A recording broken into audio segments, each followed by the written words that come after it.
Good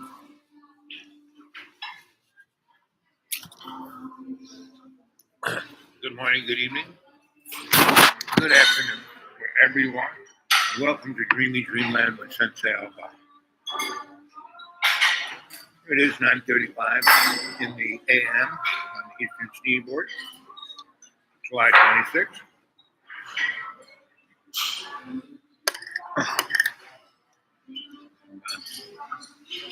Going to my doctor's, becoming a fan.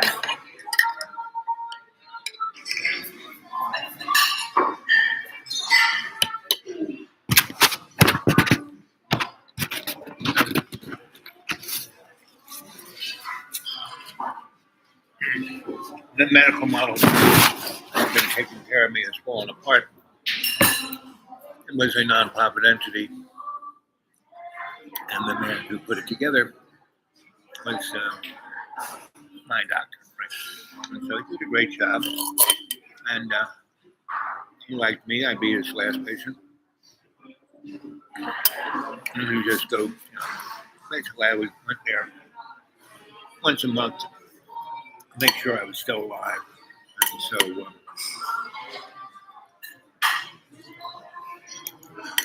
COVID kind of took him out. Not physically, but not that he got sick, but it changed the equilibrium of our medical model. It was the vehicle to deconstruct, right? That was one of the things that was used to reset. Right? We're pretty much the same place that the human race was when the Roman Empire fell from being a pagan empire to then becoming a Holy Roman Empire. But in the Holy Roman Empire, strictly, when they talk about religions, what denomination are you? You a $1 bill, $2 bill, $5 bill, $10 bill, $20 bill, $50 bill, or Benjamin. That's the denomination. That religion is trust. And your goose is cooked, right? Your duck is cooked. A theologian before Martin Luther tacked up his little note on the church's door, and he was a Bohemian, like me. No, I didn't come from Eastern Europe, but Bohemian island. The Maryknoll priesthood and nunnery was a Catholic order that didn't per se follow Uncle Doug. So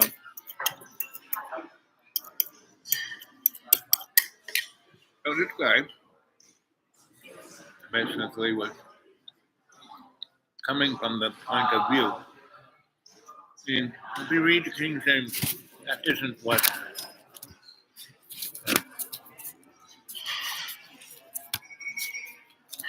Christ. King James is more about what the empire calls a good example. He was a Pharisee. He was a lawyer for the rabbi. Right? And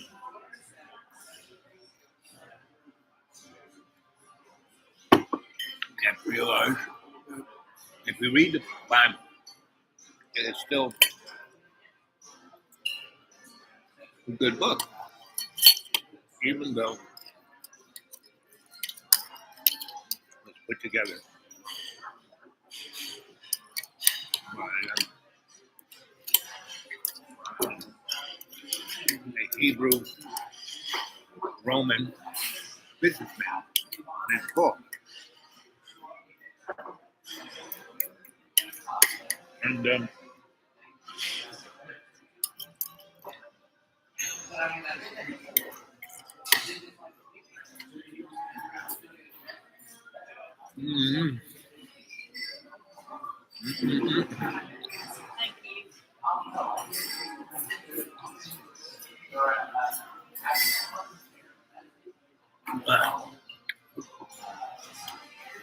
there's two of you there, and it's 6 minutes and 6 seconds to show.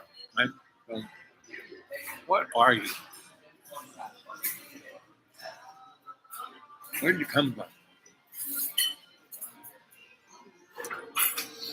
So, you aren't this. And you aren't even your soul. In the Bible. And what does the Bible mean? Courtney, good to see you, girl. I haven't heard from you for a while. Going to sleep. I haven't been able all night.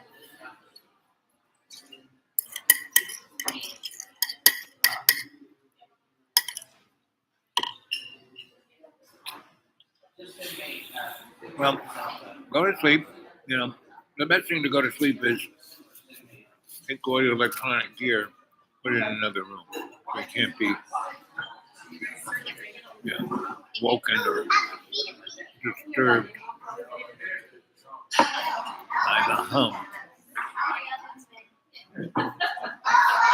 So put all that stuff and shutter all your windows so no light comes in, no sun comes in. And breathe deep.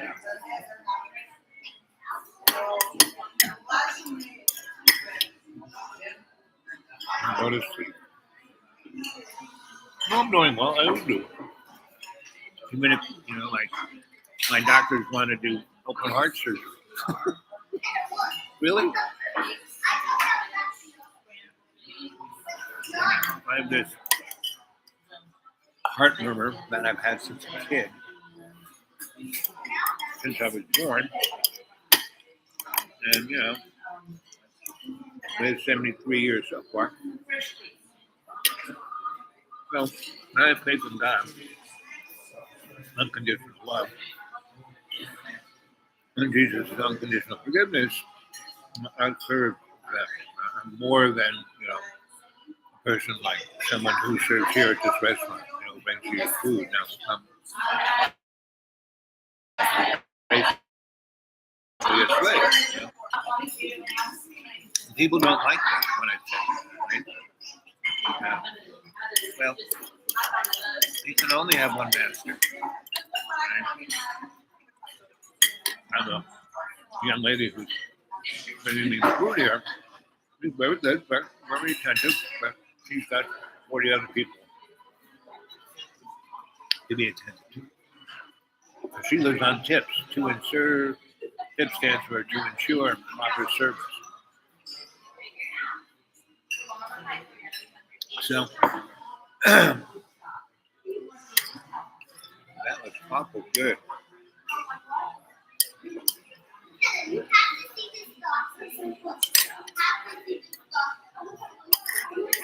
So, what are you? Are you your body? No. You are your consciousness. So, Courtney, I want you to lie down in bed and listen to my voice. I'm going to count from 1 to 3, and as I do, you're going to go deeper and deeper and deeper into a state of conscious relaxation. Lead into a theta state where you will dream. Right? And that's why you're not sleeping. You're not dreaming. Whether it's an environmental thing or an emotional thing, all you have to do is breathe deeper than you have been. You get oxygen into your cerebral cortex, and you'll be able to relax. So good morning, good evening, good afternoon, and welcome to Dreamy Dreamland with your Sensei, Al Bob. And you're moving in, breathing deeper and deeper into a state of relaxation.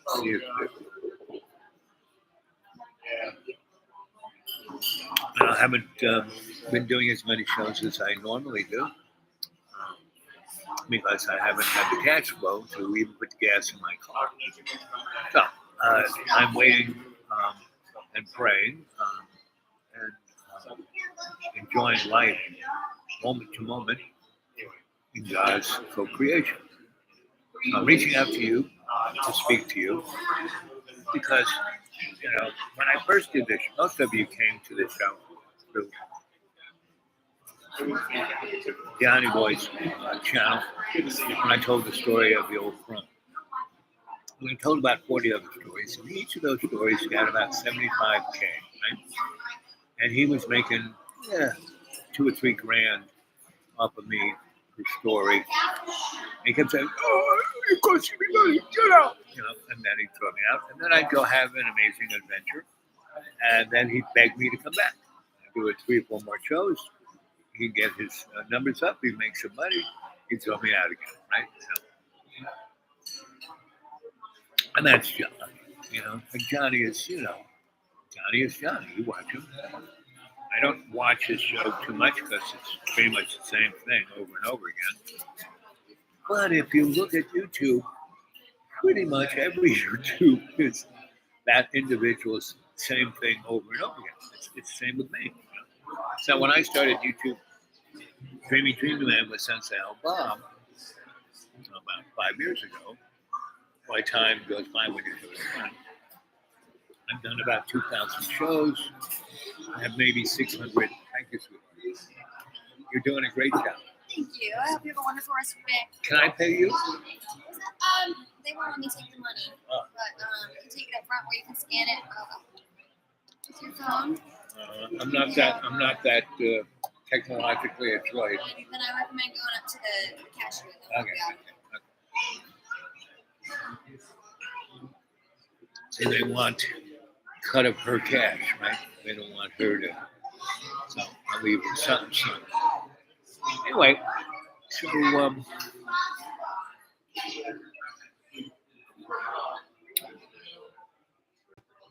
you aren't your body. You are not even your soul. You are your consciousness, your spirit. Right? And consciousness, there's 7 billion or so people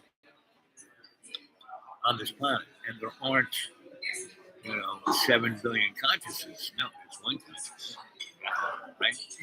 And you can give it any name you want to give it. Allah Akbar, Vishnu, God, whatever you want to call it. But pretty much they're all just denominations. Religions are just denominations. $1 bills, $2 bills, $3 bills, $4 bills, $5 bills, 20s, 50s, and 100s. Benjamins, what are you? A Benjamin.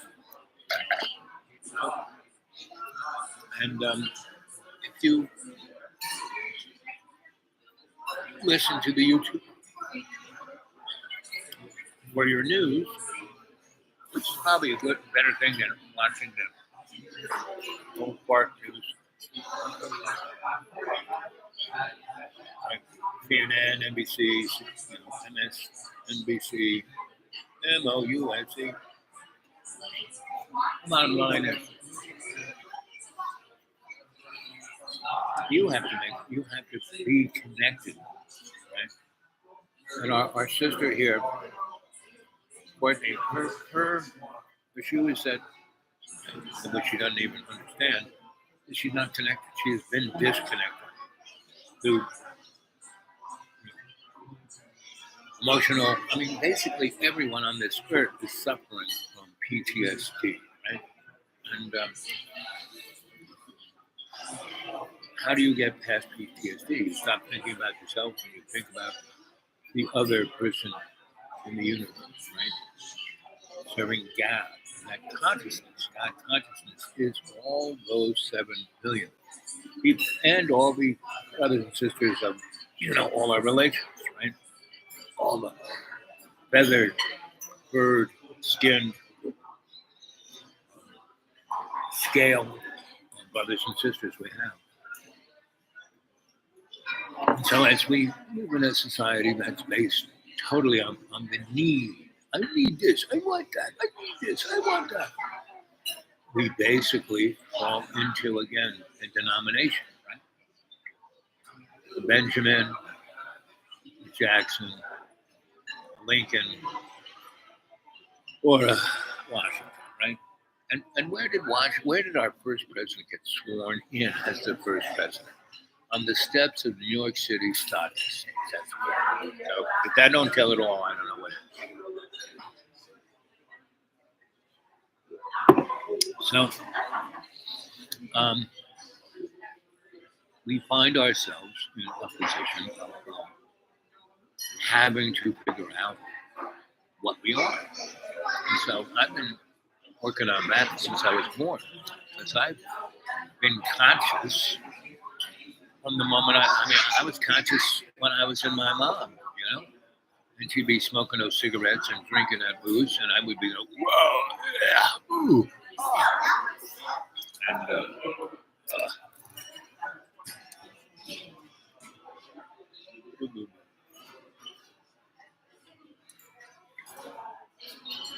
so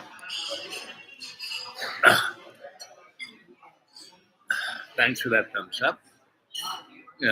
And good morning, good evening, good afternoon, and welcome to Dreamy Dreamland with Sensei Alban. I normally get maybe 8 or 12 people watch the show live. Maybe 3 will comment, and then when I go back and look at it, there's another 10 or so that watch the show like, whoop, they just keep it running and watch it, right? So if you like this show, I would say give me some more thumbs up so the algorithm goes up. It'd be nice to have a few more people to comment, and if you want to get a hold of me, the Dude Awake 42 at Gmail. The Dude Awake 42 at Gmail. Dude Awake 42 at Gmail. I could really use some money in my own PayPal. I'm down to whatever this costs. This is my last money spent until the 5th of the next month. And only having $400 of disposable income every month after I pay my bills, and I budgeted. Usually that's like last month I spent $200. This next coming month I'm going to spend another $350 on a scrub. Right? And then the month after that I'm going to have to spend $600 on my sway bar and my control rod and that whole front end of doing that thing. Right? And that's the material, right? Now, so I don't drive around that much. And we go to, I came here to go to 2 different doctors, come and have this and talk to you, and do a few other things here. And then I'll go back and put surround on my deep green. And the deep green is, I'm surrounded by this loving bubble, right? That takes care of it.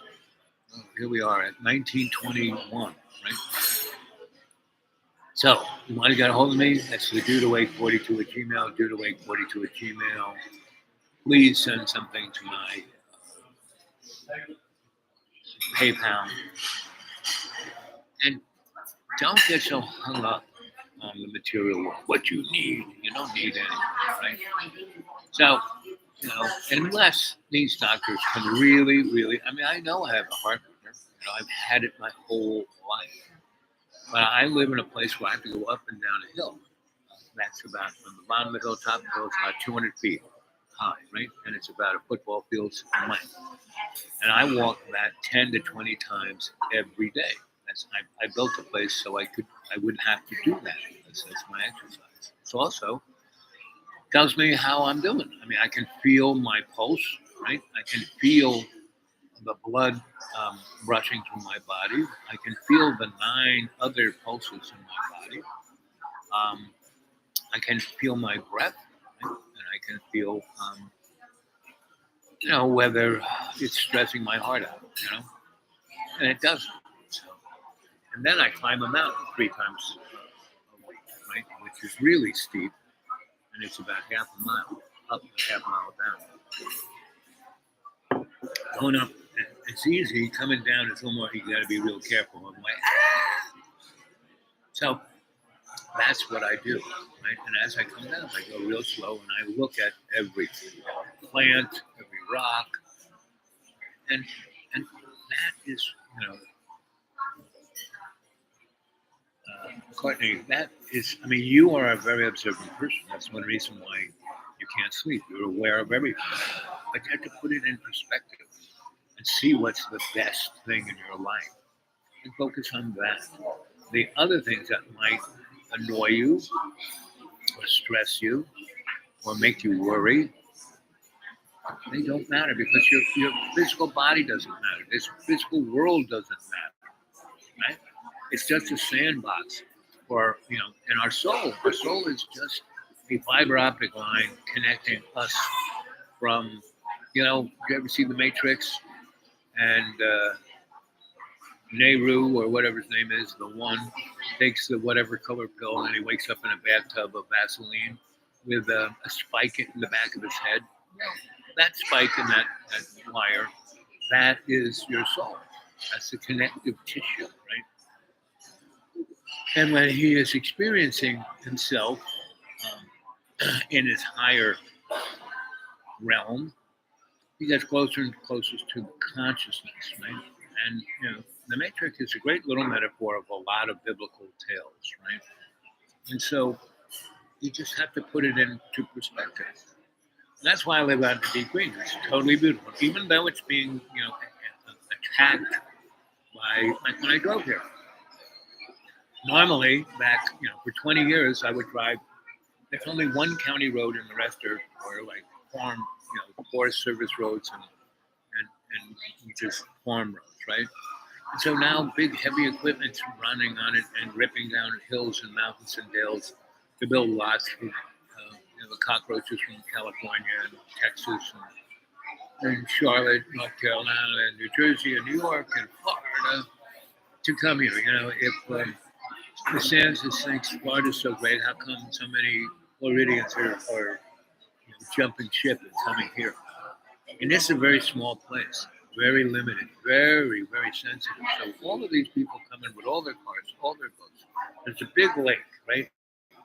That lake has a coast of about 1,200 miles. That's a big lake because they flooded a Sawtooth Mountain range. So all those mountains that do that, there's water all between them, right?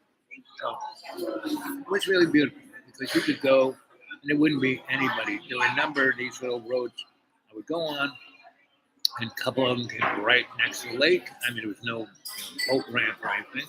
But you could just stop, get out, go fishing. What I did is I would kind of go into the water with a lawn chair and sit in it with a tree over my head, and I'd read a book, right? Or I'd tie up my hammock on a tree that was right next to the water, right? Can't do that because now there are all these people in jet skis and party boats with their stereos screaming, junk, hip hop about hoes and homies. No. But my little bubble of the deep green is still heaven, right? Even though it's 4 cockroaches that have moved in, but they're basically killing them. They're drinking because there's no anything to distract them, and they have to drive 50 miles to get to any kind of distraction.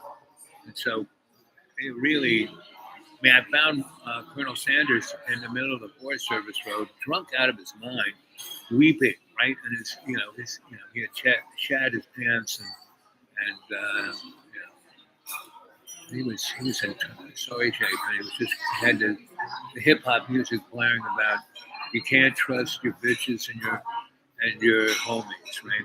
And so I said, so your bitches, isn't that your wife, right? Your girlfriend and the homies and your crew, so you can't trust anybody who's close to you.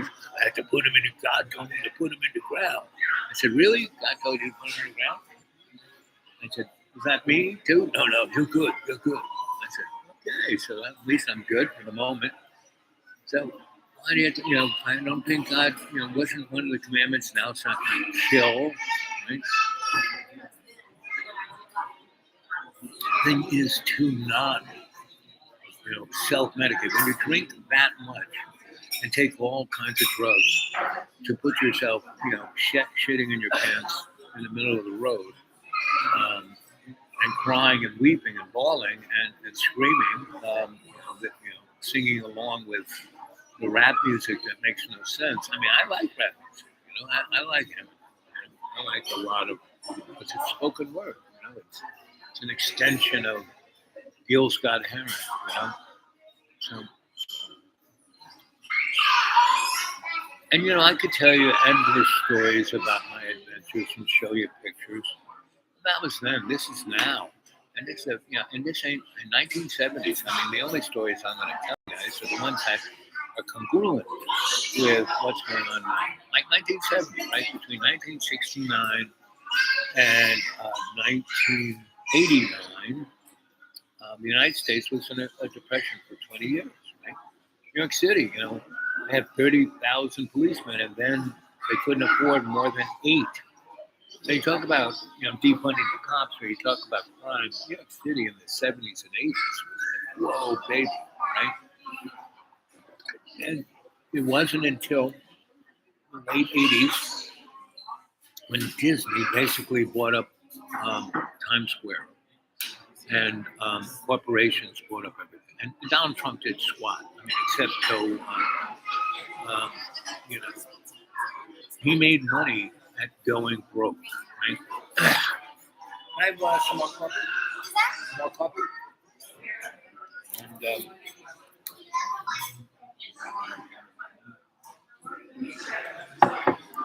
And so, so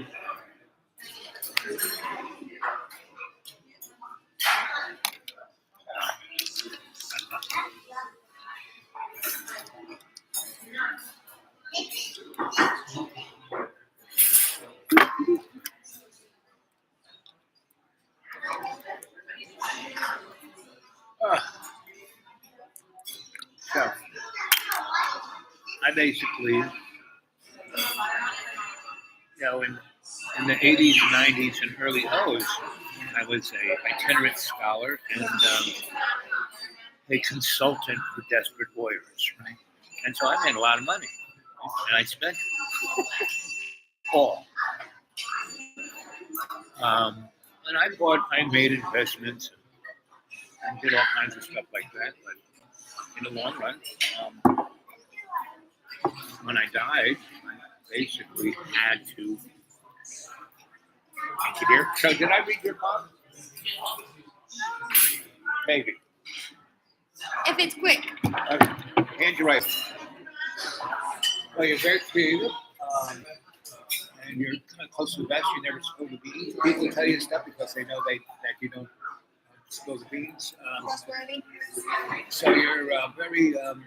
You feel deja vu all the time, and that's because God is saying, "Hey, you're missing it." But your mouth's about is pretty good, either before it or after it.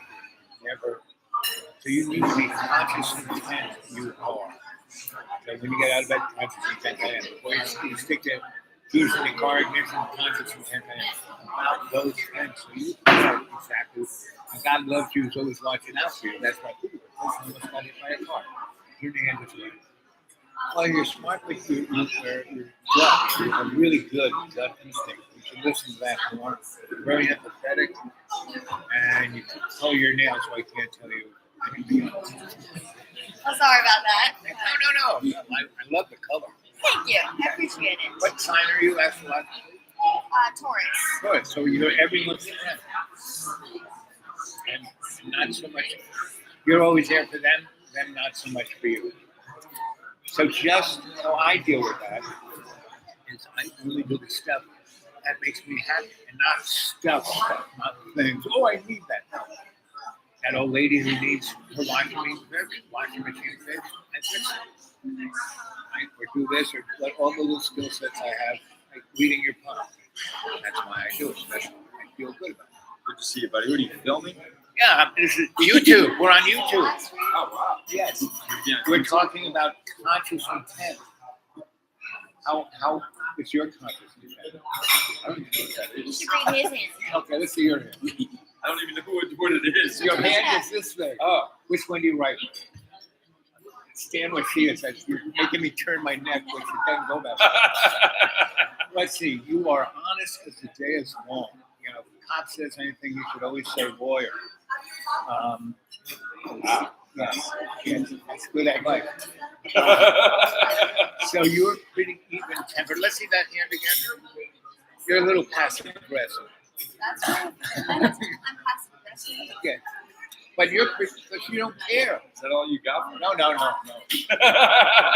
Because you have crazy, wicked dreams. That, Not really. no, because you forget them. You wake up and you go, oh, feet hit the ground and you're gone. I don't remember it. Last time I He's had got a too dream. much on his mind. Yes, exactly. You don't want to remember. Turn your hand this way. You're a smart guy.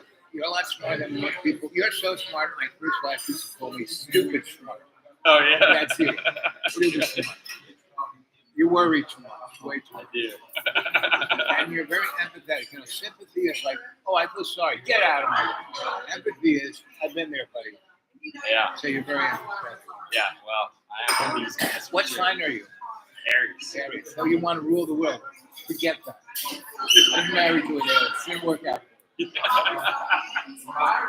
What's your name? Ow, like the I'm bird. Reed, man. Good to meet you. I'm the general manager. My name's Reed. Reed. Yeah. A pleasure, my Good to friend. meet you. Yes. Hey, Reed. He was just checking to see if I was mentally stable or he'd have to call the police, right? So people really like me or are scared of me. You intimidate me. You know, an old guy like me intimidate you? I don't know how. You know? Please. Let's see what still got plenty of time. My first appointment's at 1. So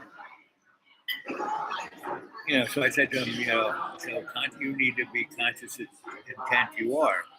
I don't even know what that is, right?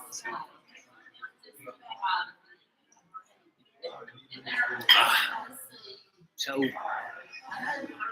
again, what are you? You are consciousness. Right?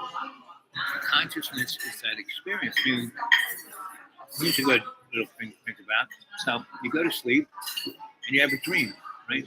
And you are who you are. But your dream is from a perspective of somebody like a dog or a person opposite gender than you are, or even a snowflake, whatever that dream is. And then you have this experience, right? And as you're dreaming, now that guy goes, he doesn't remember it. Because he's got some serious ones. And so it's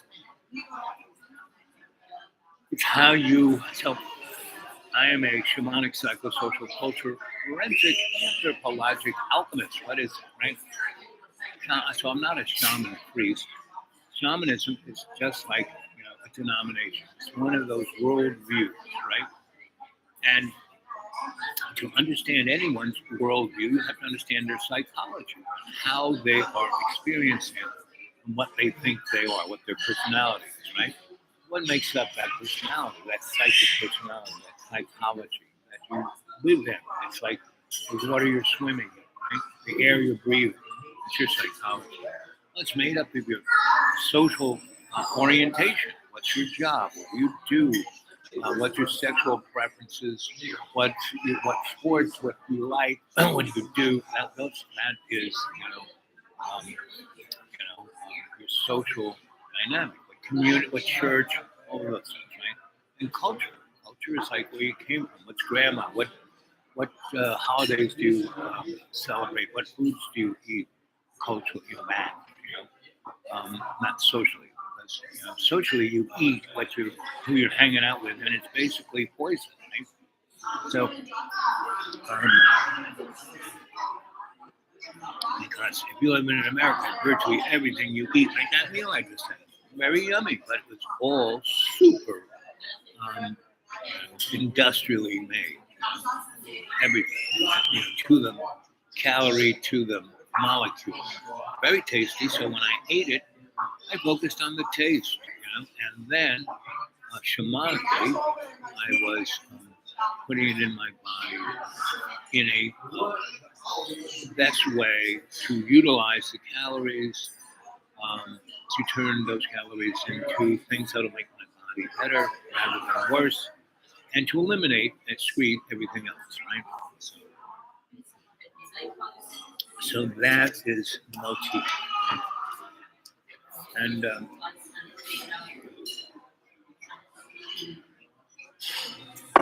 so, oh man.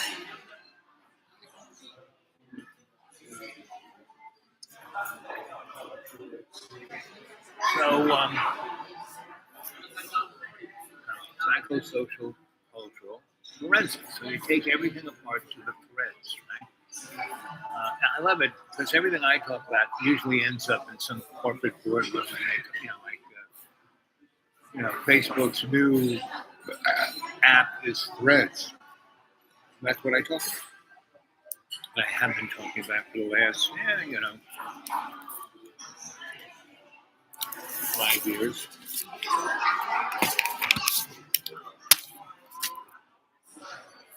And they're just going to use it to monetize, What they're monetizing is control, right?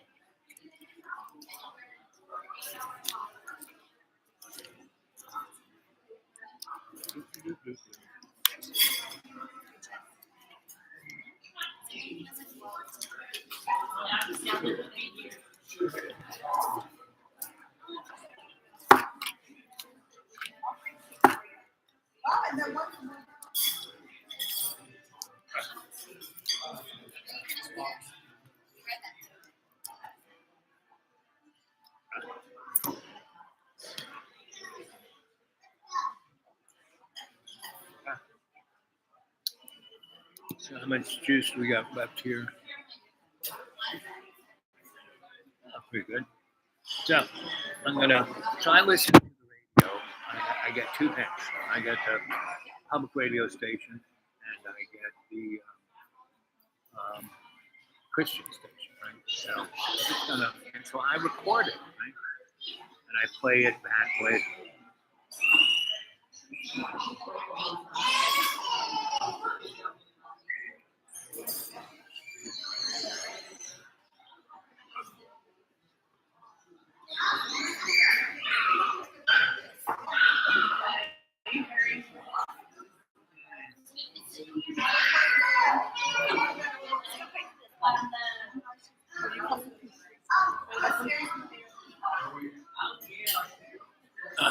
I'm gonna have to get rid of some stuff.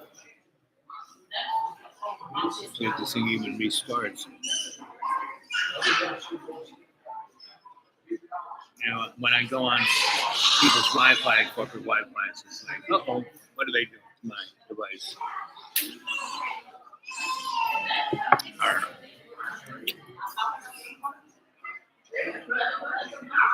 So I would say that sometime this year, the internet, we're going to end up with good old Elon Musk internet, right? And the other internet will be the militarized internet that will be used for CDBC, centralized digital banking.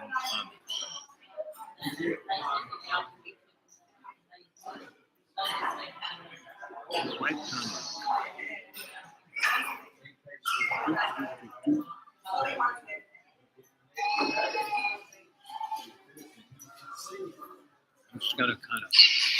Someone so clearly using presidential material. Yes. It just looks like a money laundering operation.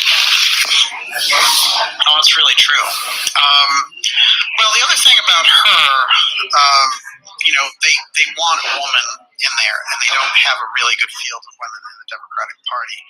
So, they're trying to see what can we work with, who's been loyal. And, with all the they've been trying to do a lot of things to pump up her profile. I've noticed that. I've noticed the Gavin Newsom thing. He's, of course, the guy who said he was going to call martial law against his own citizens.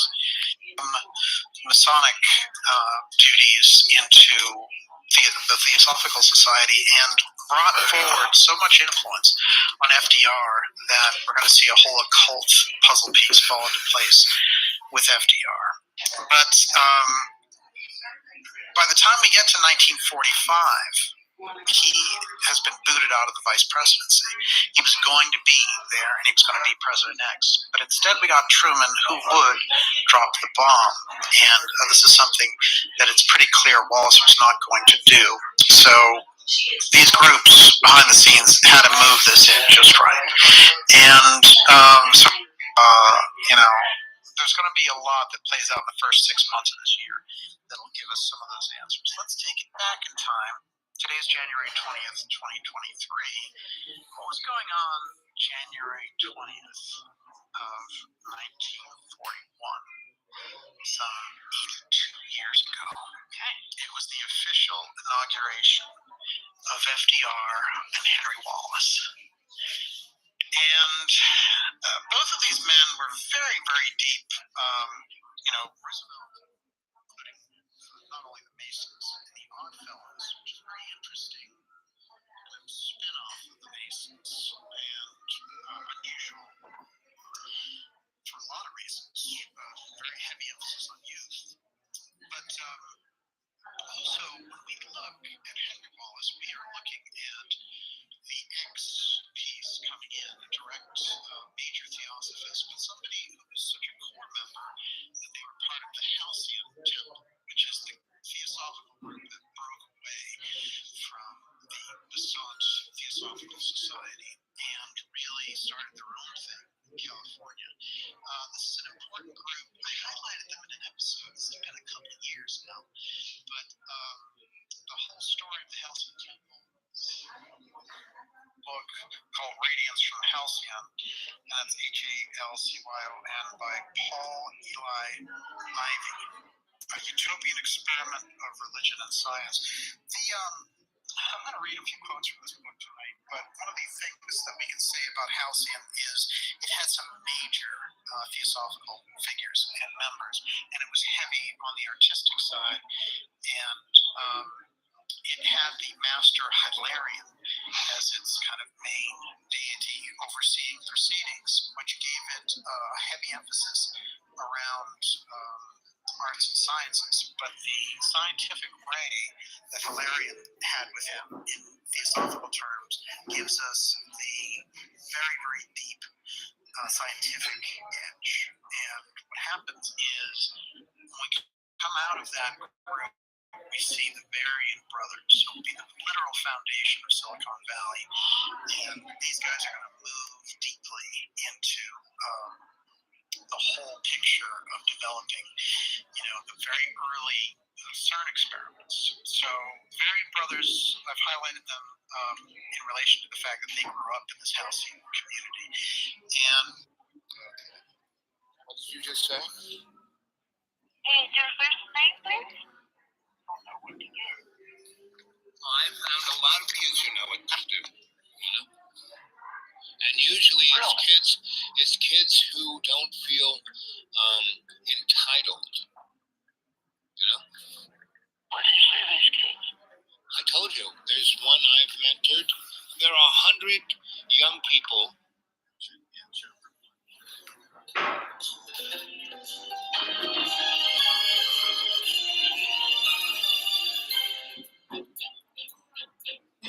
We thank you for this opportunity. We know that you have ordained this time, and all our appointments are by your design. So we pray that this time would be used in a way that would please you. Difficulties professionally. When my wife has medical problems, it's been very difficult. So we got involved in a church a year. Comes to AI, I think what worries me is creativity, specifically art, whether that's writing or visual art, like using AI to work. But we didn't expect the amount of movement recovery that we observed. When the stimulation was switched on, the patients could perform tasks like opening their hands or grasping a can of soup. They were also better able to sense the position of their hand and arm, even with their eyes closed. John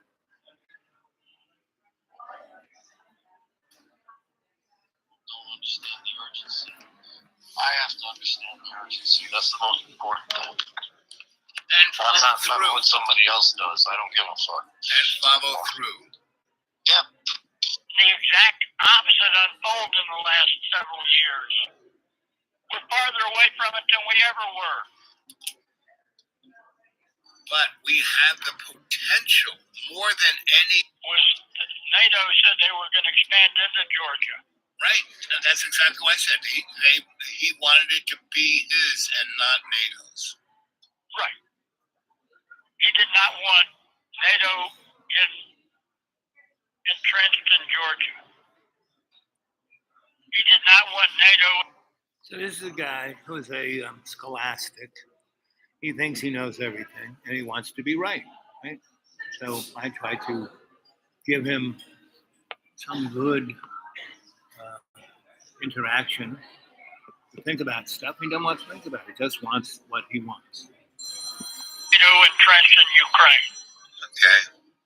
So you don't want to even think about this idea of a planetary PTSD. I don't know what can you. I mean, it's like reading. It's like chicken liver or something like that. Chicken guts. You know what you see is what you can see anything. Anything you can come up with anything. You can concoct any. All theories can stem from that. I just gave you a kind of thumbnail historical reference to all of this, and you don't want to listen to any of that. Well, I listened to it. But man, the Apaches were raiding their neighbors. The Comanches were raiders. That's just, some cultures are that way. No. Those guys did not raid their neighbors before white people showed up. No, they did.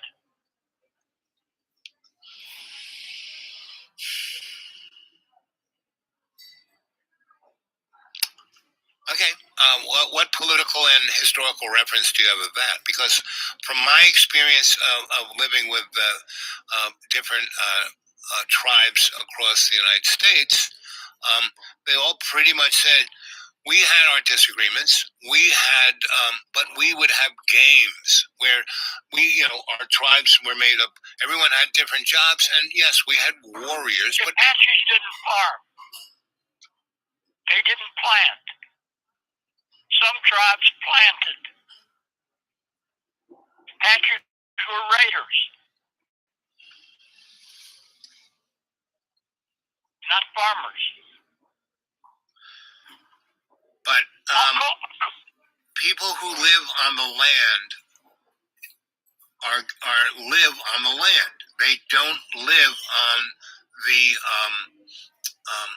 essence of another people's. They live on the land, And so, from my experience of the Apache was that they lived on the land.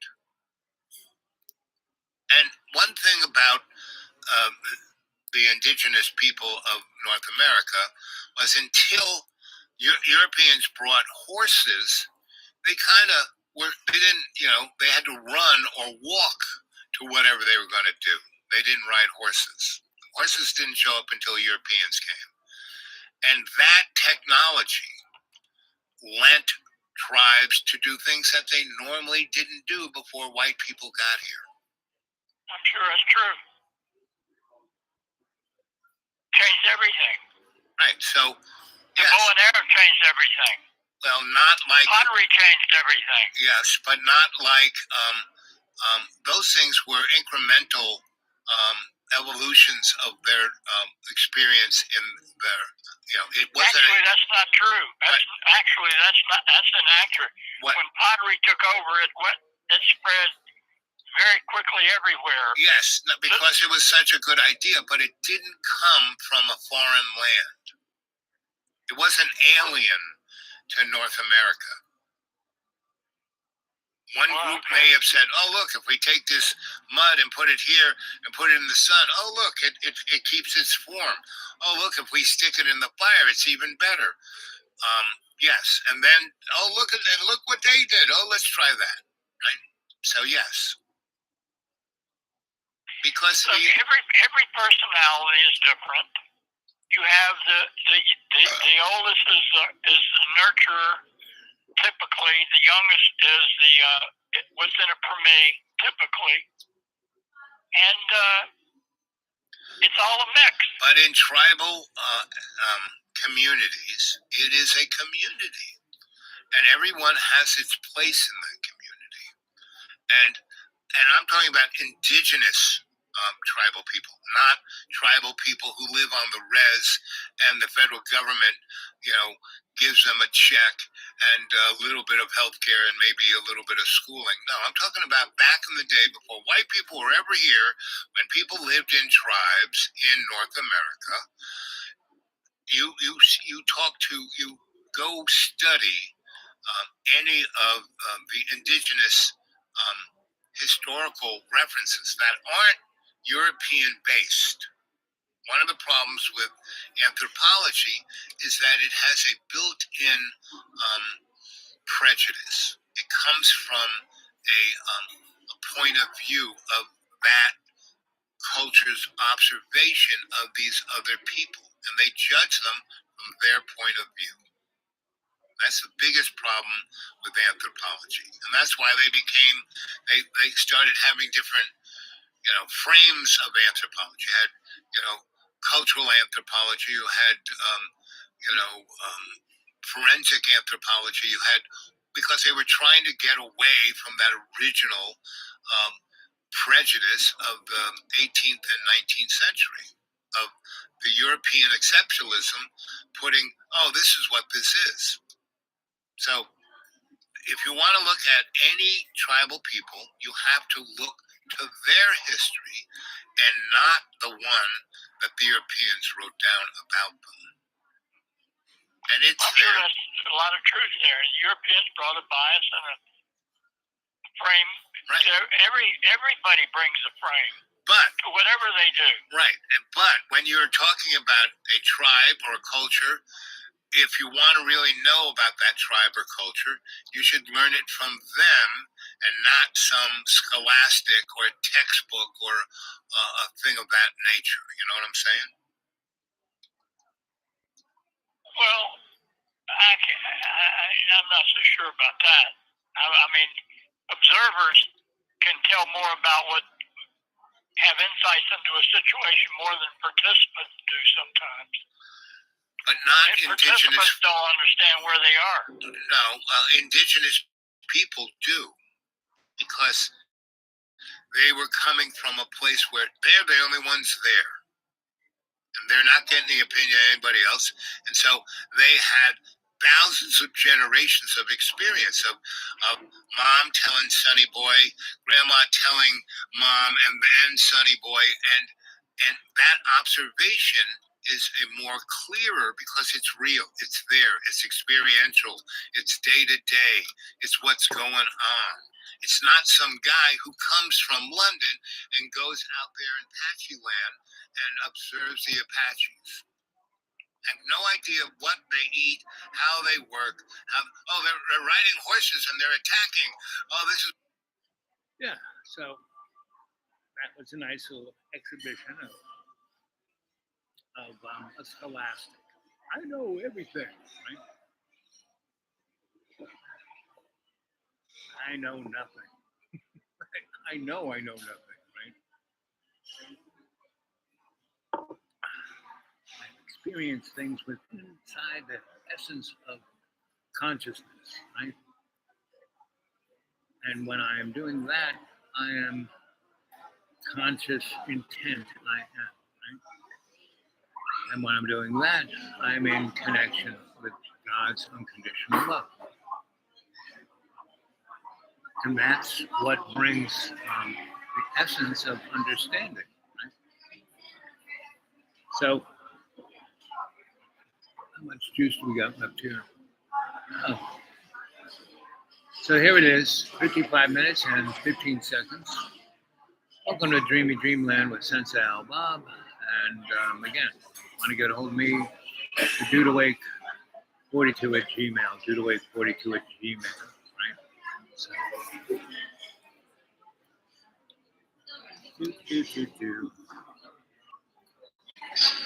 Salesman Jack here has the same megawatt likability factor, but he's also got a weariness to him that suggests a late career Don Draper or a somewhat less desperate Willy Loman.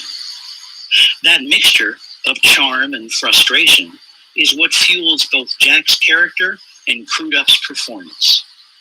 As Jack addresses a small gathering of potential customers hoping to sell them newly constructed homes on the moon, you can hear equal measures of both. No one here is not a dreamer. Am I right? Not in a world like this, where you can have it all.